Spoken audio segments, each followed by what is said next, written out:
Astaghfirullah. Alhamdulillah wassalatu wassalamu ala Rasulillah wa ala alihi wa sahbihi wa mawalah wa la hawla wa la quwata illa billahi wa ba'du.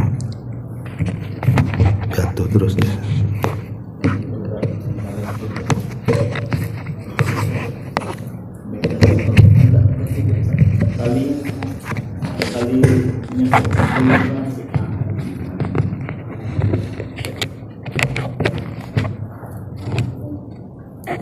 Tarik tali jadi.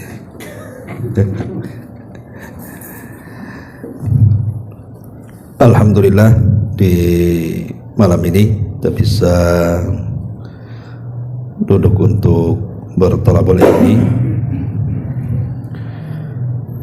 dan kita masih membahas tafsir daripada surah-surah pendek dalam juz amma. Dan kita masuk pada surat baru, surah Al-Insyiqaq.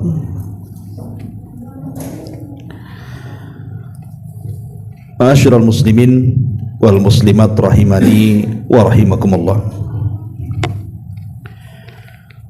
Surah Al-Insyiqaq ini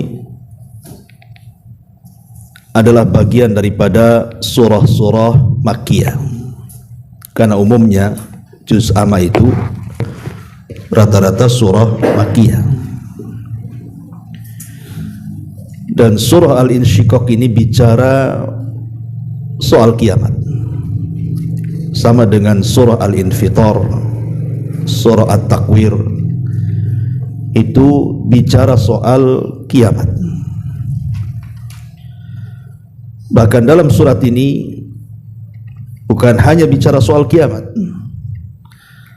tapi juga soal perjalanan manusia dari mulai lahir sampai kemudian berjumpa dengan Allah Subhanahu wa ta'ala.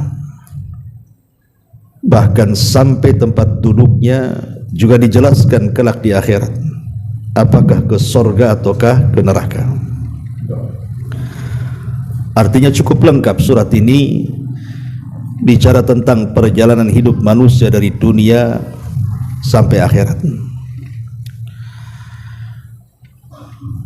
Adapun di antara fadilahnya disebutkan dalam hadis Abi Salamah radhiyallahu an, anna Abu Hurairah qara'a bihi, bahwa Abu Hurairah radhiyallahu an satu hari membaca surah Al-Insyiqaq ini, idas sama'un syaqqat fasajada fiha, maka Abu Hurairah pun kemudian sujud tilawah ketika membaca surat ini. Karena dalam surat ini ada kalimat fama lahum la yu'minun wa idza quri'a alaihimul Qur'an la yasjudun. Jadi Abu Hurairah radhiyallahu an ketika membaca surat ini beliau sujud. Ketika kemudian beliau berpaling, maka beliau menghabarkan kenapa dia sujud. Maka dia mengatakan bahwa Nabi SAW juga ketika membaca surah Al-Insyiqaq ini beliau juga sujud. Begitu yang dikeluarkan Imam Muslim dalam sahihnya. Dalam riwayat Bukhari disebutkan dari Abi Rafi', dia mengatakan Sallaitu ma'a Abi Hurairah al-atamata. Satu hari aku salat, kata Abi Rafi, bersama Abu Hurairah di waktu malam. Faqara'ah, maka dia Abu Hurairah membaca idas sama'un syaqqat. Fasajada, maka Abu Hurairah pun kemudian sujud tilawah. Faqultu, kata Abu Rafi, aku katakan, kenapa engkau sujud wahai Abu Hurairah?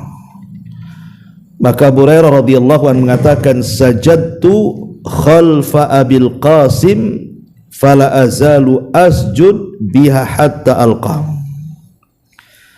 Karena aku pernah sujud di belakang Nabi sallallahu alaihi wasallam, maka aku senantiasa sujud sampai beliau Nabi SAW meninggal dunia.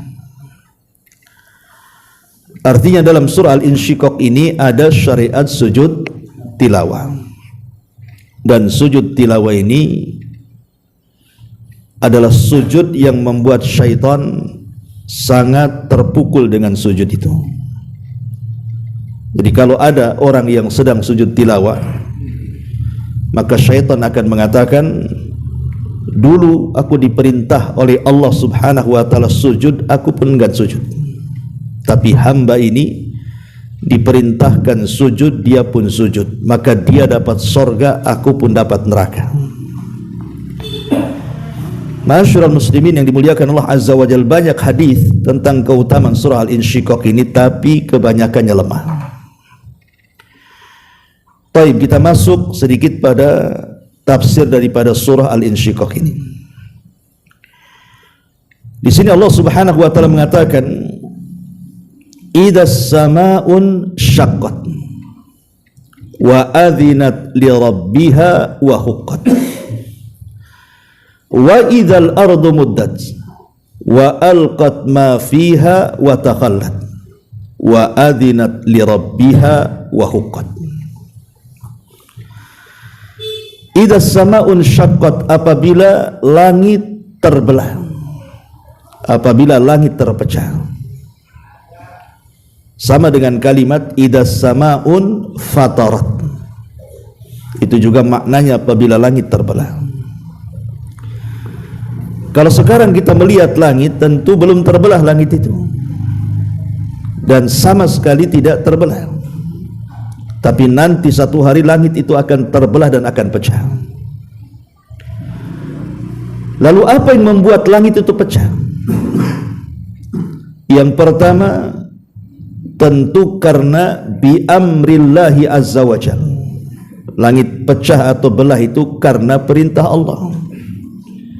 Makanya Allah katakan wa adzinat li rabbiha wa huqqat. Adzinat itu artinya istama'at. Dan langit itu betul-betul mendengar akan perintah Rabbnya, wa huqqat, dan memang harusnya seperti itu. Langit mendengar perintah Allah Azza wa Jalla. Jadi langit itu terpecah karena perintah Allah Subhanahu wa ta'ala. Makanya kalau kita lihat kisah tentang Nabi Allah Nuh alaihi salatu wassalam, ketika beliau mulai diancam oleh kaumnya, dia pun berdoa kepada Allah Subhanahu wa ta'ala dan mengatakan, Rabbi inni maglubun fantasir. Wahai Rabb, saya sudah mulai dikalahkan kaumku, maka tolonglah aku. Maka ketika Nuh alaihi salatu wassalam berdoa seperti itu, maka Allah Subhanahu wa ta'ala perintahkan langit untuk menurunkan air hujannya, dan Allah perintahkan bumi juga untuk mengeluarkan air sumbernya. Makanya Allah mengatakan, fafatahna abwabas sama bima'in munhamir wa fajjarnal arda uyunan faltaqal ma ala amrin qad qudir. Maka ketika Allah Subhanahu wa ta'ala perintahkan langit, fafatahna, kami buka pintu-pintu langit itu, kemudian turunlah hujan sederas-derasnya dari langit, kemudian juga sumber-sumber di bumi, mereka pun atau air-air yang di bumi pun kemudian memuncrat ke atas. Maka bergabunglah air langit dengan bumi, jadilah banjir bah yang disertai dengan tufan. Dari sini kita tahu bahwa langit menurunkan hujan itu karena perintah Allah, dan langit tidak pernah bermaksiat dengan perintah Allah Azza wa Jalla. Wa adzinat li rabbiha wa huqqat. Langit akan senantiasa mendengar akan perintah Rabbnya, wa huqqat, dan memang sudah selayaknya langit untuk mendengar. Ma'asyiral muslimin yang dimuliakan Allah Subhanahu wa ta'ala,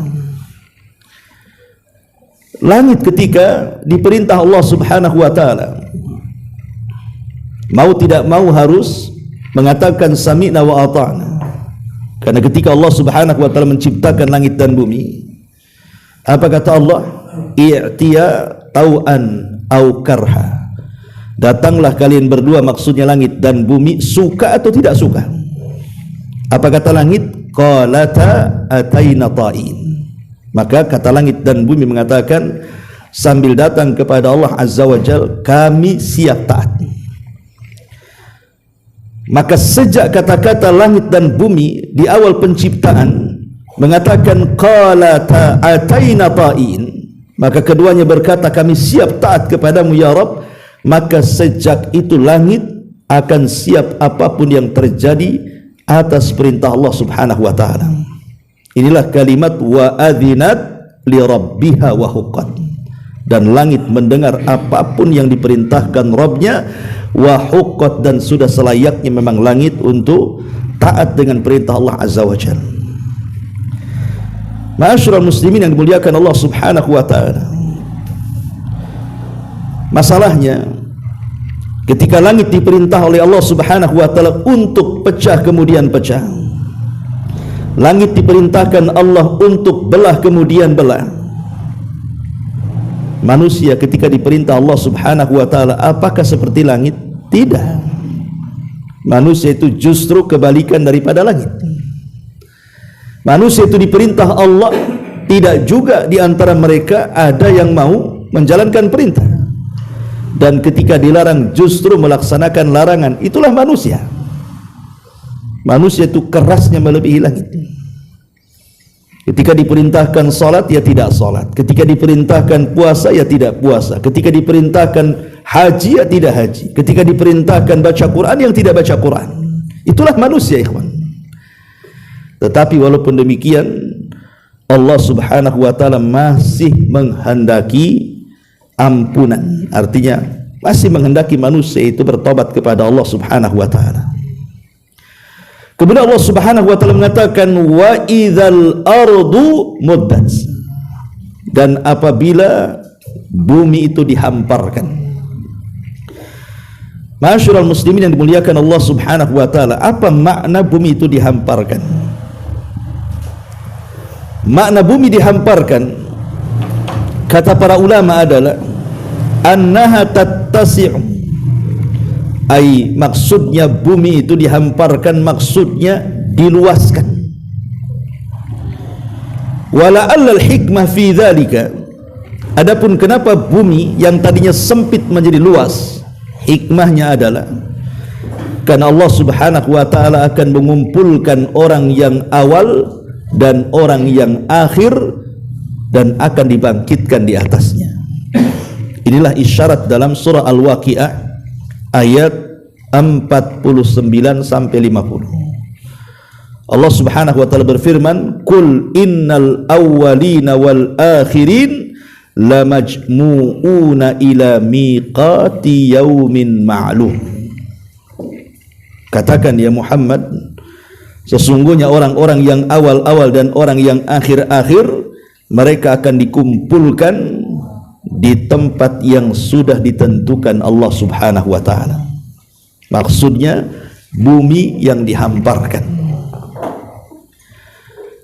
Sebagian para ulama mengatakan ketika mentafsirkan ayat yauma tubaddalul ardu ghairal ardi, pada hari kami robah bumi dengan bumi yang lain, pada hari kami ganti bumi ini dengan bumi yang lain. Ahli tafsir mengatakan bahwa apakah yang dimaksud ayat ini, bumi yang akan diganti itu adalah bumi yang kita pijak, mana bumi yang kita pijak hari ini akan dilenyapkan Allah pada hari kiamat. Kemudian Allah akan ciptakan bumi yang baru yang disebut dengan padang mahsyar, bumi yang lain. Ataukah bumi padang mahsyar itu adalah bumi yang kita pijak ini juga? Maka ulama tafsir mengatakan bahwa bumi padang mahsyar yang kelak akan dikumpulkan orang yang awal dan sampai kepada orang yang akhir itu adalah bumi yang kita pijak ini juga. Artinya bukan bumi ini dilenyapkan kemudian datangkan bumi yang baru, tidak. Tetap bumi ini juga yang akan menjadi padang mahsyar, cuman dirubah bentuknya. Jadi Allah Subhanahu wa taala merubah bentuknya dengan cara apa? Dengan cara wa idzal ardu muddat, dan apabila bumi itu dihamparkan. Apa makna muddat? Makna muddat adalah bumi itu sama sekali tidak ada yang meninggi, tidak ada yang merendah. Tidak ada bukit, tidak ada lembah, semua rata. Ya. Kalau sekarang kita lihat bumi macam-macam kan? Lihat bumi macam-macam. Ada lautannya, ada sungainya, ada hutannya, ada gunungnya, ada bukitnya, ada yang meninggi, ada yang merendah, ada bukitnya, ada lembahnya. Itulah bumi yang sekarang kita pijakan. Sehingga manusia ketika menempati bumi itu menjadi sempit. Karena banyak tempat-tempat yang tidak layak dihuni. Banyak tempat-tempat yang tidak layak manusia untuk tinggal di situ. Kenapa? Karena ya tadi buminya macam-macam bentuknya kan. Ada hutannya, ada gunungnya, macam-macam. Ya. Tapi nanti pada hari kiamat itu tidak ada hutan, tidak ada gunung, tidak ada lembah, tidak ada sungai, tidak ada lautan, tidak ada apapun kecuali hanya hamparan tanah saja. Dan tidak ada maklam. Kata Nabi tidak ada maklam, tidak ada maklam itu ciri-ciri tertentu. Kalau sekarang kita ke Nagoya itu kan ada, oh ini arah ke Batu Haji, arah ke Tiban, arah ke ini di pinggir jalan tuh kan. Itu disebut maklam namanya. Ya. Nah tidak ada, karena semua bumi terhampar dan berwarna putih seperti tepung. Itulah makna wa idzal ardu muddat. Kemudian Allah Subhanahu wa taala katakan wa idzal ardu muddat wa alqat ma fiha wa takhallat. Wa alqat, dan kami akan lemparkan ma fiha, apa-apa yang di dalam bumi itu, wa takhallat, dan kami akan kosongkan. Sebagian ahli tafsir mengatakan maksudnya adalah jasad-jasad manusia yang terkubur dalam bumi itu kelak pada hari kiamat itu akan dilemparkan ke permukaan. Kita tahu bahwa jasad-jasad yang mati sejak zaman Adam sampai hari ini, siapa yang tahu jumlahnya? Tidak ada yang tahu jumlahnya kecuali Allah. Tapi yang jelas bahwa penghuni kuburan jauh lebih banyak dibandingkan penghuni orang yang di atas bumi. Orang yang dalam kuburan itu jumlahnya jauh lebih banyak dibandingkan orang-orang yang hidup di atas bumi. Kalau kita hitung sejak zaman Nabi Adamnya sampai hari ini, bahkan sampai kiamat dibangkitkan. Lah tentu yang namanya jasad, sebagian mereka kan sudah hancur lebur. Apalagi ada yang terbakar, ya, sehingga jadi abu dan begitu seterusnya. Bagaimana cara Allah membangkitkan? Maka Nabi SAW menjelaskan bahwa nanti pada hari kiamat setelah tiupan sangkakala yang kedua, Allah Subhanahu wa taala akan menurunkan hujan. Lah hujan itulah yang akan menembus sampai ke perut bumi. Kemudian airnya akan mengenai setiap tulang ekor manusia sejak Adam sampai yang terakhir mati. Karena di antara makhluk, dari makhluk-makhluk Allah yang tidak akan binasa saat kiamat, itu kan banyak. Di antaranya ruh, di antaranya sorga neraka, di antaranya arasy, kursi, dan begitu seterusnya. Lah salah satunya adalah tulang ekor manusia. Walaupun tulang ekor manusia ini tidak bisa dilihat kecuali dengan alat tertentu, mungkin mikroskop atau apa gitu ya, tapi tulang itu tidak akan hancur. Kenapa? Karena Allah takdirkan dari tulang itulah manusia dibangkitkan. Jadi setelah hujan turun, kemudian akhirnya itu mengenai setiap tulang ekor manusia sejak zaman Adam sampai yang terakhir, dari orang yang awal sampai yang akhir, maka dari situlah Allah mengembalikan ciptaan manusia. Jadi manusia itu akan kembali utuh seperti kita. Ya. Lah setelah jasadnya dikembalikan dan Allah ciptakan kembali, disitulah Allah katakan wa alqat ma fiha wa takhallat. Maka Allah akan keluarkan tuh jasad-jasad manusia, kemudian dilempar ke permukaan bumi yang sudah menjadi padang mahsyar. Disitulah setelah kemudian manusia berserak di mana-mana, tapi kan mereka bangkai semua, jasad semua. Dan bukan hanya manusia kan begitu, sampai semua binatang. Karena hisab itu kan bukan hanya berlaku kepada manusia, binatang pun akan dihisab, tetapi mereka tidak diazab. Artinya semua akan dibangkitkan dari, mungkin kalau dulu mungkin ya ada, ya seperti kata orang ada dinosaurus atau apa begitu. Nah, itu akan dibangkitkan juga. Sampai kepada binatang yang terkecil akan dibangkitkan semuanya. Jadi kita bisa bayangkan coba ketika jasad kita kemudian berkumpul dengan hewan buas, hewan jinak dan yang semacamnya. Lah dari situlah Allah Subhanahu wa taala katakan wa idzan nufusu zuwizat. Wa idzan nufusu zuwizat. Apabila jiwa mulai dimasukkan ke dalam jasad. Artinya ruh itu dilesatkan ke dalam jasad-jasad manusia yang sudah berada di permukaan itu. Di mana ruh itu berada? Ruh adalah makhluk Allah yang tidak dihancurkan saat kiamat. Adapun ruhnya orang-orang yang beriman diletakkan fil illiyin. Adapun ruhnya orang-orang kafir, orang-orang munafik, orang-orang fajir, maka mereka diletakkan fi sijjin. Maka Allah lepas tuh ruh-ruh itu. Subhanallah, kuasa Allah, tidak ada satupun jasad yang tertukar ruhnya. Jadi mereka melesat kepada jasad mereka masing-masing yang sudah Allah munculkan dari dalam bumi ke permukaannya. Wa alqat ma fiha wa takhallat. Ada juga ahli tafsir, sebagian mereka mengatakan maksudnya wa alqat ma fiha wa takhallat itu bukan mayat-mayat manusia, bukan, tapi maksudnya adalah kunuzul ardi. Maksudnya adalah pembendaharaan bumi. Di bumi itu kan macam-macam tuh. Ya, namanya bumi kan ada daratnya, ada lautnya. Di dalam bumi, dalam laut itu kan macam-macam pembendaharaan. Ada emasnya, ada jamrudnya, ada macam-macamnya kan. Nah, nanti pada hari kiamat itu pembendaharaan bumi itu akan dikeluarkan. Ya. Tetapi tidak ada manusia yang mau mengambilnya. Buat apa? Yauma yafirul mar'u min akhihi. Ada juga mengatakan bahwa yang dimaksud kunuz itu perhiasan-perhiasan bumi yang dimunculkan ke permukaan itu adalah di masa ketika Dajjal diutus oleh Allah Azza wa Jalla untuk memfitnah manusia. Karena di antara salah satu fitnah Dajjal apa? Mengatakan kepada bumi, ukhruji kunuzaki, keluarlah pembendaharaan, bukan itu. Maka semua keluar. Artinya Dajjal diberikan kekuasaan untuk itu. Ya. Tetapi pendapat yang kuat dari ahli tafsir bahwa yang dimaksud wa alqat ma fiha wa takhallat artinya jasad-jasad yang sudah terkubur kemudian diangkat ke permukaan bumi dan Allah hendak membangkitkan mereka. Kemudian Allah mengatakan wa adzinat li rabbiha wa huqqat.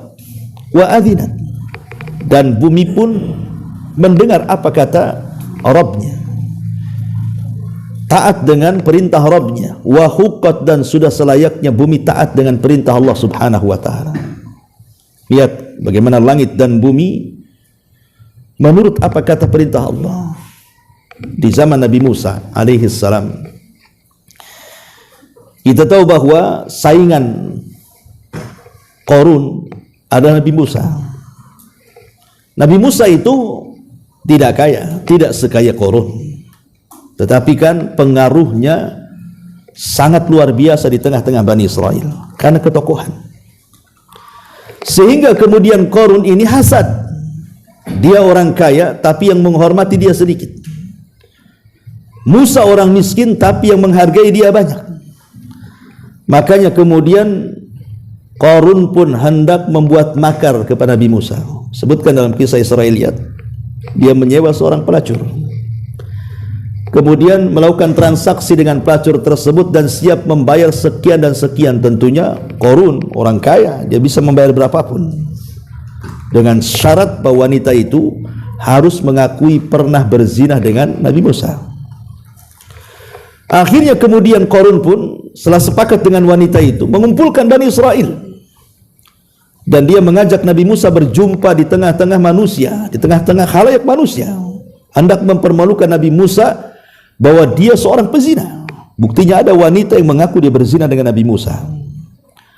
Jadi ketika berhadapan Nabi Musa dengan Qarun ini, Maka Qarun mengatakan kepada wanita itu sambil mengisyaratkan, bicara maksudnya ngomong kalau engkau berzina dengan Nabi Musa dan kau hamil. Tiba-tiba wanita ini sekali-kali melirik Qarun, sekali-kali melirik Nabi Musa. Subhanallah, Allah tanamkan perasaan takut di hatinya, sehingga dia tidak berani mengatakan Musa pernah berzina dengan dia. Yang ada dia bongkar makarnya Qarun di hadapan manusia, bahwa dia dibayar sekian-sekian untuk mengatakan ini dan itu di hadapan Nabi Musa. Oh, marah Qarun kepada wanita ini, tapi Musa lebih marah kepada Qarun karena hendak membuat makar kan kepada dia. Dari situlah maka Musa berdoa kepada Allah Subhanahu wa taala. Maka Allah Subhanahu wa taala katakan kepada Musa, kalau begitu perintahkan bumi dan dia pasti akan menuruti perintahmu karena perintahku, kata Allah. Maka Musa alaihi salatu wasallam setelah mendapatkan izin dari Allah, maka dia pun mengatakan, ya ardi ibla'i, wahai bumi telanlah si Qarun itu. Akhirnya bumi tiba-tiba belah, Qarun masuk di situ. Dan juga seluruh kekayaannya Allah katakan, fa khasafna bihi wa bidarihil arda, kami tenggelamkan Qarun dan seluruh kekayaannya ke dasar bumi. Lihat kisah Nabi Musa dan Qarun ini, ketika Allah perintahkan bumi untuk terbelah dan menelan Qarun, bumi langsung terbelah. Karena bumi itu tidak pernah bermaksiat kepada Allah Azza wa Jalla. Bahkan setiap hari bumi itu bertasbih kepada Allah Subhanahu wa taala. Dari sini Allah katakan, wa adzinat li rabbiha wa huqqat. Memang bumi betul-betul mendengar perintah Rabbnya dan sudah selayaknya bumi itu taat dengan perintah Allah Subhanahu wa taala. Ma'asyiral muslimin yang dimuliakan Allah Subhanahu wa taala, ayat ini semakna dengan ayat Al-Zalzalah sebenarnya, di mana Allah Subhanahu wa taala berfirman, idza zulzilatil ardu zilzalaha, apabila kami goncangkan bumi itu satu kali goncangan. Tapi satu kali goncangan menghancurkan alam semesta dari ujung barat, timur, selatan dan utara. Satu bumi, bahkan alam semesta. Kalau Allah mengatakan, idza zulzilatil ardu zilzalaha wa akhrajatil ardu athqalaha, dan kami keluarkan beban-beban berat bumi ke dasar bumi. Kalimat wa akhrajatil ardu athqalaha ini sama dengan wa alqat ma fiha wa takhallat. Kami keluarkan tuh. Maksudnya beban-beban di sini artinya manusia yang ada di dasar bumi itu dikeluarkan ke permukaan semuanya. Idza zulzilatil ardu zilzalaha wa akhrajatil ardu athqalaha wa qala al insanu ma laha. Ketika mereka dibangkitkan, manusia mengatakan, malah ada apa ini? Maka disebutkan dalam surah Yasin, apa kata Allah Subhanahu wa taala? Ya wailana man ba'athana mim marqadina. Celaka, siapa yang membangkitkan aku dari tidur-tidurku ini? Tetapi orang-orang yang beriman, mereka mengatakan, hadza ma wa'adar rahman wa sadaqal mursalun. Inilah yang dijanjikan Ar-Rahman dan benarlah ucapan para rasul. Ketika manusia mengatakan malaha, maka Allah katakan yauma idzin tuhadditsu akhbaraha. Pada hari itu bumi menghabarkan beritanya karena perintah Allah Subhanahu wa taala, wa adzinat li rabbiha wa huqqat. Dan sudah selayaknya bumi itu mendengar akan perintah Rabbnya, dan huqqat, memang sudah selayaknya dia mendengar perintah Allah Subhanahu wa taala. Kemudian Allah Subhanahu wa taala katakan, ya ayyuhal insan innaka kadihun ila rabbika kadhan famulaki. Wahai manusia, innaka, sesungguhnya engkau kadih, lelah letih dalam usaha, ila rabbika, menuju Rabbmu, kadhan, dengan keletihan yang terkadang tidak bisa dibayangkan, famulaki, tapi semua itu akan terbayar karena engkau akan berjumpa dengan Rabb. Manusia hidup di dunia ini, terbagi menjadi dua kelompok. Ada orang yang saat berjalan keletihan mereka itu, berjalan menuju Rabbnya di dunia ini, keletihan mereka digunakan untuk maksiat kepada Allah. Lelah letih mereka bekerja, tapi ketika sudah mendapatkan gaji bulanan digunakan untuk maksiat. Lelah letih. Jadi ada orang yang melakukan perjalanan menjumpai Allah Subhanahu wa taala, keletihannya itu di atas maksiat kepada Allah Azza wa Jalla. Dan mereka pun akan berjumpa dengan Allah. Tapi ada juga manusia yang lelah letihnya itu memang betul-betul karena ibadah.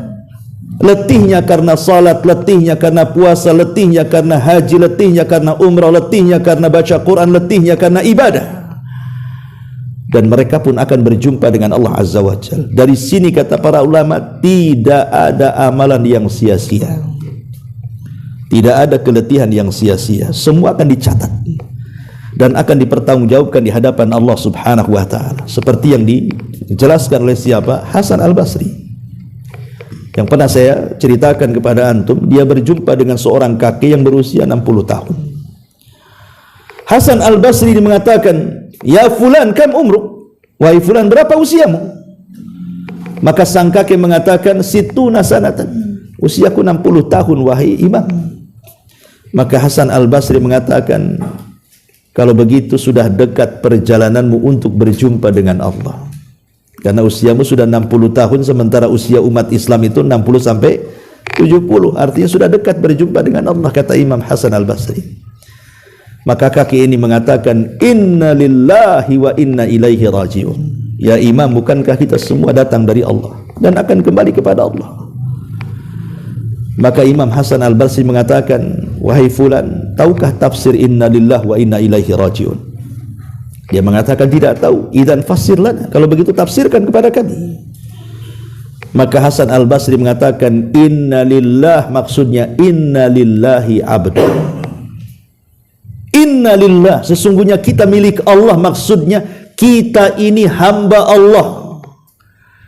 Wa inna ilaihi raji'un, dan kita akan kembali kepada Allah, maknanya kehambaan kita akan ditanya di hadapan Rabb kita.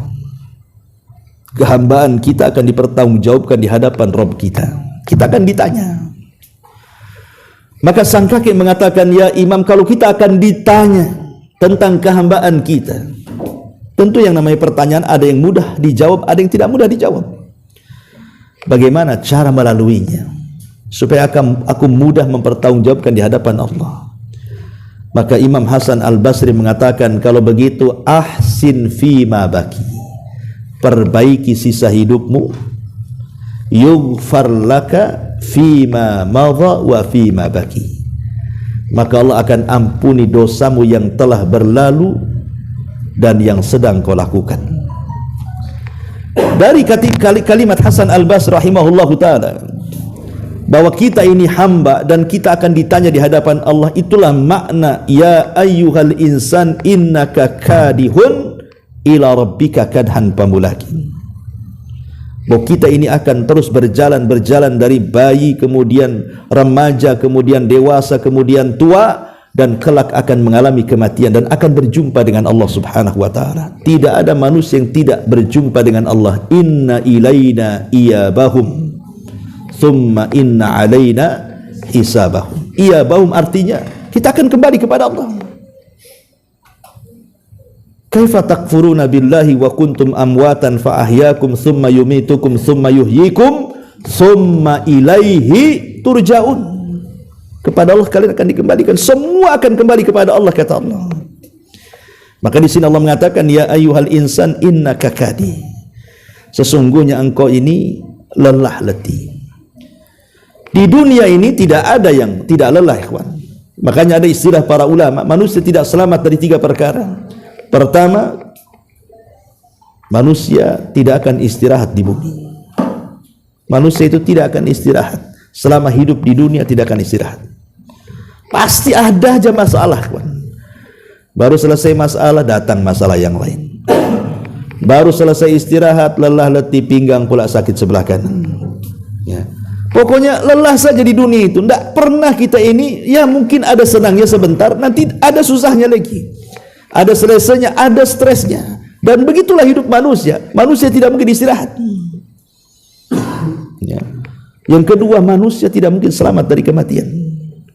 Dan yang ketiga, manusia tidak selamat dari ucapan manusia yang lainnya. Pasti manusia akan dibicarakan orang. Gak mungkin antum tidak dibicarakan orang. Sebaik apapun antum pasti dibicarakan orang. Sebaik apapun manusia itu pasti dibicarakan orang. Kurang baik apa Nabi Musa itu, dibicarakan Bani Israel, dijelek-jelekan pula dia. Kurang baik apa Nabi SAW, dikatakan tukang sihir juga, gila dan macam-macam. Padahal akhlaknya shadiqul amin. Artinya manusia tidak selamat. Tapi yang jelas bahwa manusia itu akan lelah, letih, dan tidak mungkin istirahat di dunia. Itulah makna kadi. Tetapi semua itu akan terbayar kalau kita berjumpa dengan Allah Subhanahu wa taala. Kata Aisyah Ummul Mukminin radhiyallahu anha, ketika dia mendengar hadis Nabi sallallahu alaihi wasallam, "Man ahabba liqa Allah, ahabballahu liqa'ah." Siapa yang senang berjumpa dengan Allah, Allah senang berjumpa dengan dia. Wa man kariha liqa Allah, karihallahu liqa'ah. Siapa yang benci berjumpa dengan dia, Allah pun benci berjumpa dengan dia. Aisyah bertanya kepada Rasul, apa maknanya? Maka Nabi SAW menjelaskan, orang kalau hidupnya menginvestasikan dirinya untuk akhirat, pokoknya hidupnya diinvestasikan untuk akhirat, waktunya, tenaganya, hartanya, keluarganya, ya, pengetahuannya, ilmunya, dan begitu seterusnya, maka dia akan senang berjumpa dengan Allah. Kenapa? Karena dia akan mengambil hasilnya di akhirat. Tapi kalau orang yang menginvestasikan seluruh hidupnya untuk dunia saja, tidak ada untuk akhirat sama sekali, hanya untuk bangun rumah, beli kendaraan, beli tanah, dan begitu seterusnya, maka saat kematiannya orang ini adalah orang yang paling benci berjumpa dengan Allah. Kenapa? Karena dia harus meninggalkan rumahnya, meninggalkan tanahnya, meninggalkan ATM-nya, meninggalkan usahanya, dan di akhirat tidak ada yang tersisa untuk dia. Makanya itu makna daripada innaka kadihun ila rabbika kadhan famulaki. Al jaza min jinsil amal. Namanya balasan itu kan disesuaikan dengan amalan, ya ikhwan. Siapa yang banyak berjumpa dengan Allah di dunia, maka dia akan banyak berjumpa dengan Allah di akhirat. Siapapun yang banyak berjumpa dengan Allah di dunia, maka orang ini akan banyak berjumpa dengan Allah di akhirat. Dan perjumpaan kita di dunia adalah saat kita sholat. Itulah perjumpaan kita di dunia. Makanya ahli tafsir ketika mentafsirkan kalimat famulakihi, di sini ada dhamir hi, ya, famulakihi. Allah mengatakan, ya ayyuhal insan innaka kadihun ila rabbika kadhan famulakihi. Hi ini kembali ke mana? Dhamir ini, kata ganti ini, ya. Apakah kata ganti famulakihi di sini maksudnya kembali kepada amal, akan menjumpai amalan kita, ataukah famulaki ini kembali kepada Rabb, artinya akan menjumpai Allah Subhanahu wa taala?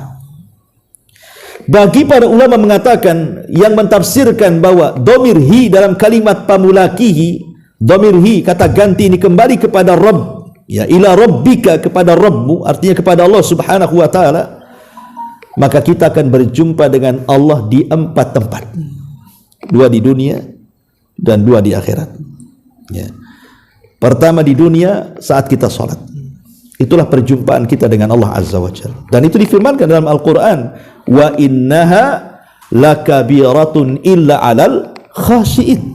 Sholat itu berat kecuali bagi orang-orang yang khusyuk. Siapa orang yang khusyuk? Kata Allah, alladzina yadhunnuna annahum mulaqu rabbihim. Orang-orang yang yakin saat solat dia sedang berjumpa dengan Rabbnya. Jadi saat solat itu hakikatnya kita sedang berjumpa dengan Rabb kita. Makanya dalam surah Al-Fatihah yang kita baca dalam solat itu kan ada dialog antara kita dengan Allah. Apabila kita membaca alhamdulillahi rabbil alamin, Allah jawab apa? Hamidani abdi, hambaku sedang memujiku, katanya. Apabila kita katakan Ar-Rahman Ar-Rahim, apa kata Allah? Athna alayya abdi, hambaku sedang mengagung-agungkan aku, katanya. Apabila kita katakan Maliki Yaumiddin, apa kata Allah? Majjadani abdi, hambaku sedang membesarkan diriku. Apabila kita katakan iyyaka na'budu wa iyyaka nasta'in, maka Allah katakan hada baini wa baina abdi wali abdi masal. Ini urusan aku dan hambaku, dan setiap permintaan hambaku pasti kuberikan.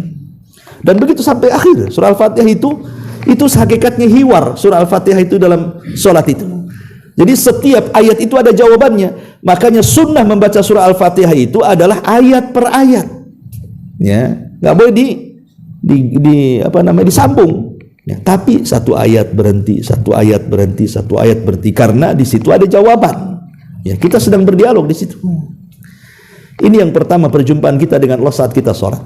Yang kedua, perjumpaan kita di dunia saat kita meninggal.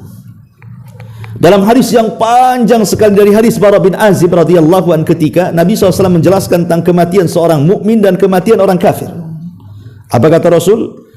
Kematian seorang mukmin itu, ruhnya akan diambil para malaikat, kemudian diletakkan di kain kapan dari sorga dengan wangian dari sorga, kemudian semerbak harum sampai mengepul ke langit. Semua malaikat memuji ruh ini dan mengatakan, ruhnya siapa ini?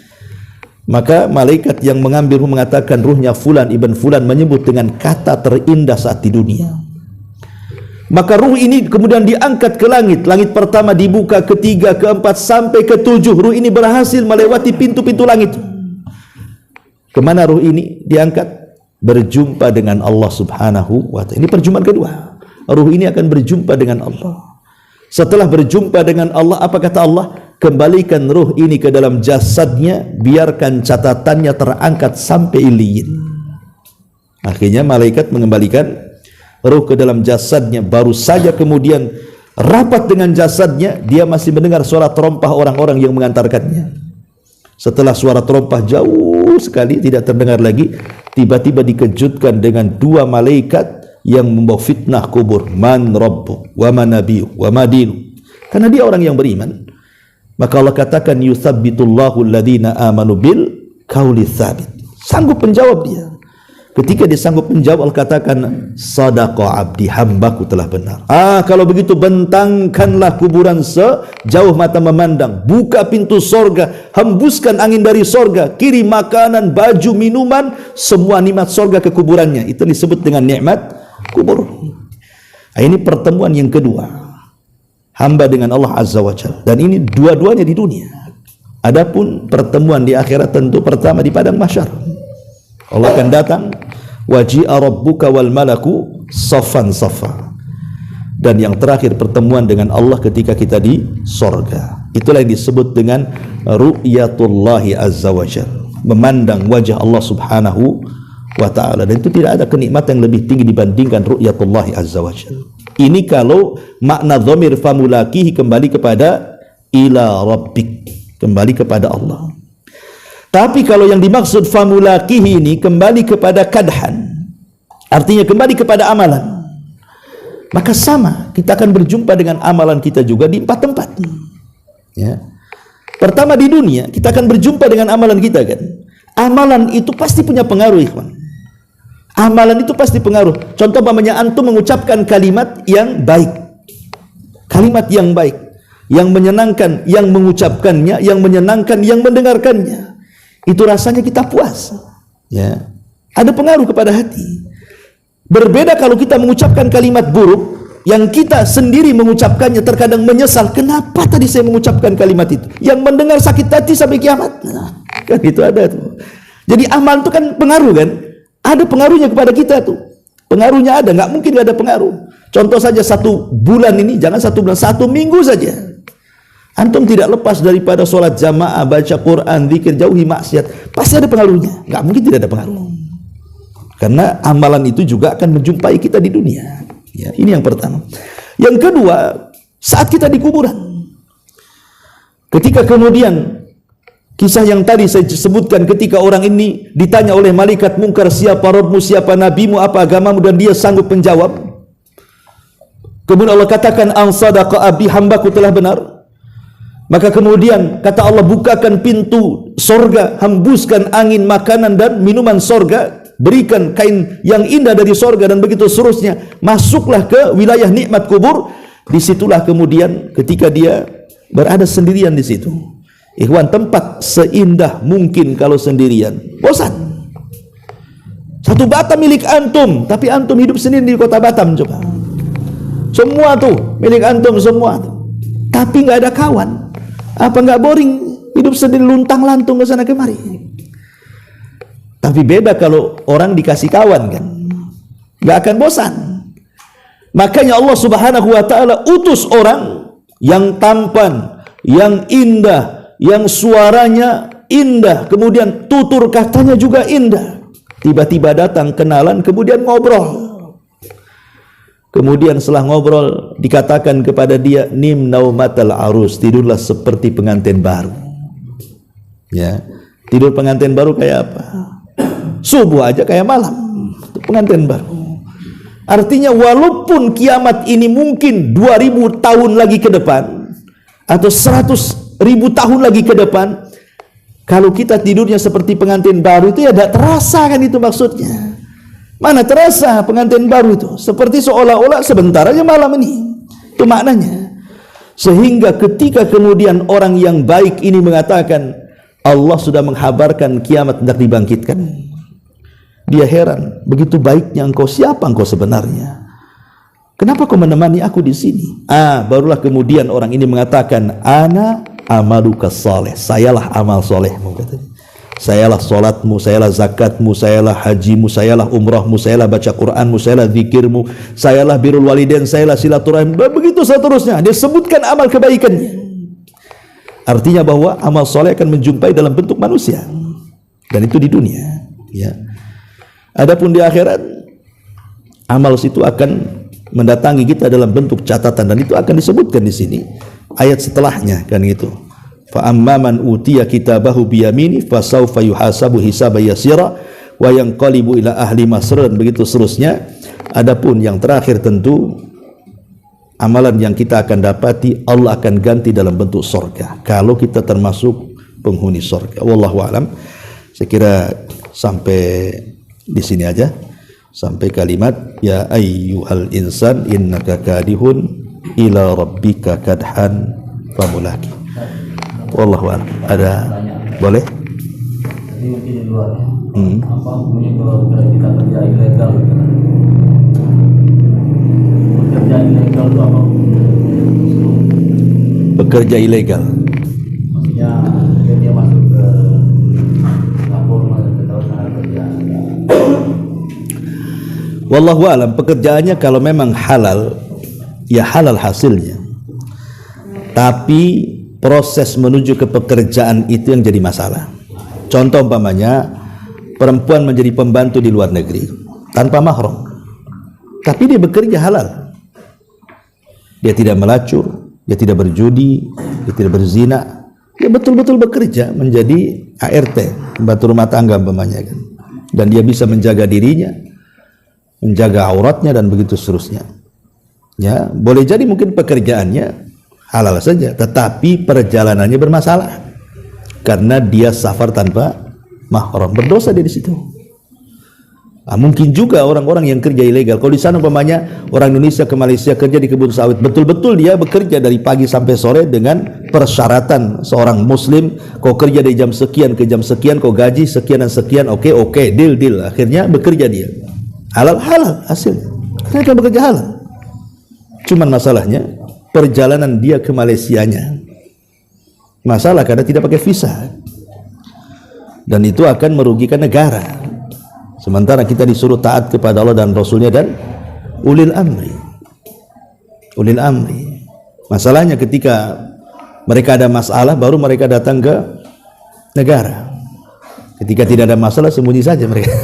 Kalau ada masalah baru sibuk KBRI. Jadi ya perjalanannya masalah, tapi kalau kerjanya halal insyaallah. Ya, wallahu a'lam. Ya. Enggak keterangan tentang sifat trompetnya itu, trompet Israfil. Karena ada manusia yang berdalil dengan itu untuk menghalalkan musik itu, penutupan dunia saja dengan alat musik gitu. Apakah ada keterangan yang pertama? Ya, alhamdulillah. trompet Israfil itu dibahasakan dengan macam-macam bahasa dalam Quran. Tetapi ada yang kemudian bahasa trompet itu diambil dari kalimat al-qarn. Kata Nabi SAW, kaifa un'am wa qad iltaqama sahibul qarni qarnan. Kan ada hadis yang seperti itu. Bagaimana mungkin aku bisa selesa hidup, aku akan bisa tenang hidup, kata Rasul, kalau pemilik trompet sudah meletakkan di ujung moncongnya, maksudnya Israfil. Di sini Rasul membahasakan apa? Qarn, sahibul qarni qarnan. Dan qarn itu maksudnya tanduk. Ya, kalau tanduk itu disebut qarn, maka disebut qarnus syaitan, tanduk setan. Ya, artinya bahwa bentuk trompet itu seperti tanduk gitu maksudnya. Ya kurang lebih lah, ya seperti itu, bentuk trompet itu seperti tanduk. Ya tanduk yang mana satu, wallahu a'lam. Tetapi ketika Israfil meniup sangkakala itu, bukan berarti kemudian Israfil sedang menyenandungkan sebuah irama atau instrumen musik, tidak. Nggak ada kaitan musik dengan tiupan Israfil. Kalau umpamanya pemusik itu pakai sangkakala Israfil, apa mati semua? Yang main musik mati, yang hadir juga mati semua. Itu bukan musik, itu penghancur alam. Dan begini, ikhwatu fillah muliakan Allah Azza wa Jalla, kita tahu bahwa di dalam Al-Quran kan ada namanya surah Asy-Syu'ara. Kenapa disebut surah Asy-Syu'ara? Syu'ara itu artinya syair, ya, lantunan-lantunan, bait-bait syair. Karena di zaman Nabi SAW ketika Rasul diutus, itu kan bangsa Arab itu di atas puncak daripada ilmu bahasa. Jadi muncul para pujangga Arab yang berbangga dengan bahasa. Mereka bersyair di mana-mana, ya. Dan itu kebanggaan orang Arab. Lah ketika turun Al-Quran kepada bangsa Arab, rupanya semua para penyair takluk dengan bahasa Al-Quran. Takluk semua dengan bahasa Quran kan. Dari sini kita tahu bahwa Quran itu di atas syair. Quran itu di atas syair. Kita lihat di beberapa surat dalam Quran, ya, contoh surah Al-Baqarah. Kenapa dimulai dengan kalimat alif lam mim? Dalam surah Al-Imran alif lam ra. Ada namanya ta sin, ya. Ada namanya Toha, ada Yasin, dan begitu seterusnya. Itu banyak di awal surat-surat itu kalimat-kalimat seperti itu. Sebenarnya potongan-potongan huruf-huruf hijaiyah yang diletakkan di awal surat itu dalam rangka menantang orang-orang Arab, pakar-pakar syair. Kalau kalian memang ahli sastra, ahli bahasa, ahli syair, ya, dan kalian meragukan dengan Quran, buat semisal Quran, buat semisal Quran. Gunakan huruf-huruf hijaiyah ini. Sebagaimana Al-Quran terangkai dari huruf-huruf hijaiyah. Ini huruf hijaiyah sudah ada, alif sampai ya. Buat oleh kalian, wahai para pujangga, buat semisal Quran. Sanggup? Tidak akan sanggup. Tidak sanggup. Sampai Allah mengatakan jelas-jelas dalam Al-Quran itu, wa in kuntum fi raibim mimma nazzalna ala abdina fa'tu bi suratin min mithli. Datangkan satu surat yang semisal Quran. Nggak sanggup. Ma'asyiral muslimin yang dimuliakan Allah, artinya di sini bahwa Quran dengan syair itu tidak akan ketemu. Quran dengan syair itu tidak akan ketemu. Apalagi dengan musik. Quran tidak akan ketemu dengan musik. Quran kemana, musik kemana. Dengan syair aja tidak ketemu gitu ya. Kalau seandainya kemudian Al-Quran dikatakan surat Asy-Syu'ara dikatakan surat pemusik, ya gitu kan. Quran bukan musik. Dia wahyu, ya. Dan syair juga bukan musik. Boleh jadi mungkin syair bagian daripada musik, tapi musik bukan syair. Karena syair itu kan tidak ada instrumen kan itu. Dia hanya orang sedang sajak saja. Kalau musik itu kan biasanya ada bunyi-bunyinya, ada alat-alatnya kan begitu. Dia lebih lengkap lah kan begitu. Dan umumnya di zaman Nabi SAW nyanyian-nyanyian itu atau disebut dengan ghina, musik dan begitu seterusnya, justru itu lawan daripada Al-Quran di zaman itu. Karena banyak orang-orang Arab jahiliyah itu mereka mengambil biduan-biduan itu untuk melalaikan manusia supaya jangan mendengar Nabi SAW.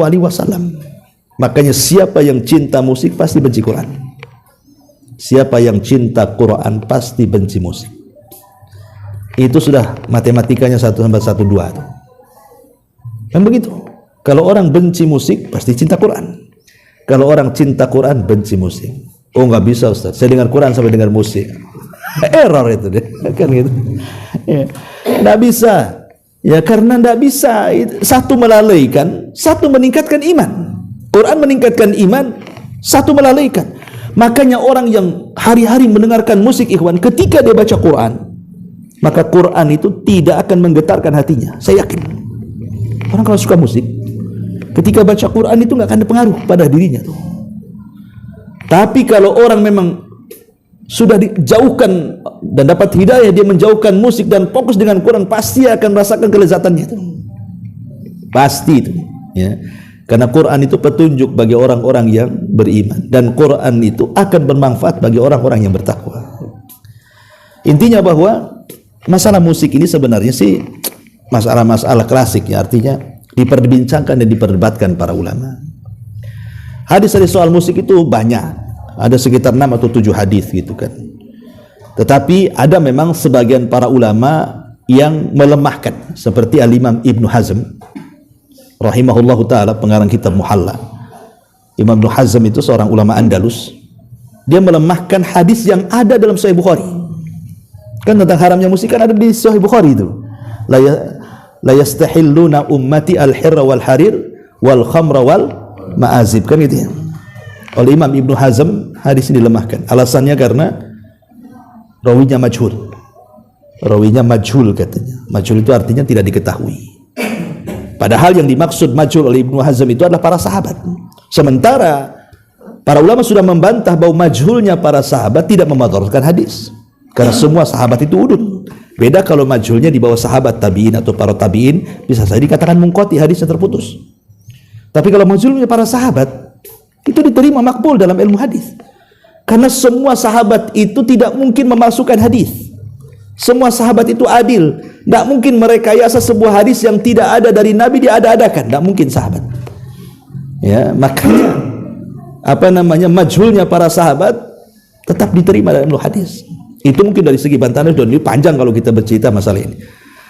Tapi yang jelas bahwa apa yang dikatakan Imam Ibnu Hazm itu sudah banyak dikritik para ulama kok, masalah musik ini.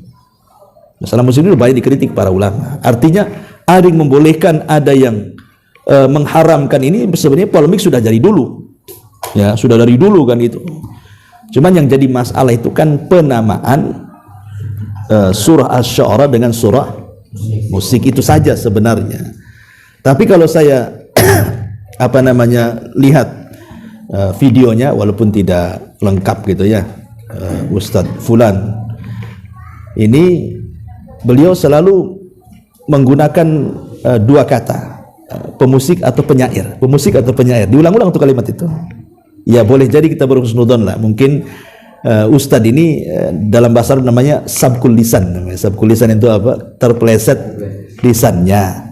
Ya, kecuali kalau dia tidak mengatakan penyair, hanya pemusik saja kan. Karena mengatakan pemusik penyair, berarti mungkin maunya dia itu pemusik itu penyair gitu mungkin. Ya kita berhusnudzon saja kan gitu ya. Iya berulang-ulang tapi disebut kalimat penyair juga. Ya kan, betul kan, penyairnya. Yang jadi masalah pemusiknya. Karena secerdas apapun kadang-kadang manusia itu keceretot bicara kadang-kadang, ya kan. Ya, kepeleset mungkin bahasa kita. Ya kita berhusnudzon. Kita berhusnudzon saja kan begitu ya. Tapi yang jelas bahwa kalau memang itu tidak kepeleset dengan mengatakan asy-syu'ara pemusik, ya jelas tidak ada satupun sahabat Rasul, para ulama salaf yang mendahului tentang pemaknaan syu'ara itu musik. Itu saja sebenarnya. Ya wallahu a'lam. Ya. Sampai di sini. Subhanallah hamdika asyhadu an la ilaha illa anta astaghfiruka wa atubu ilaik. Allahu ta'ala alam. Assalamualaikum warahmatullahi wabarakatuh.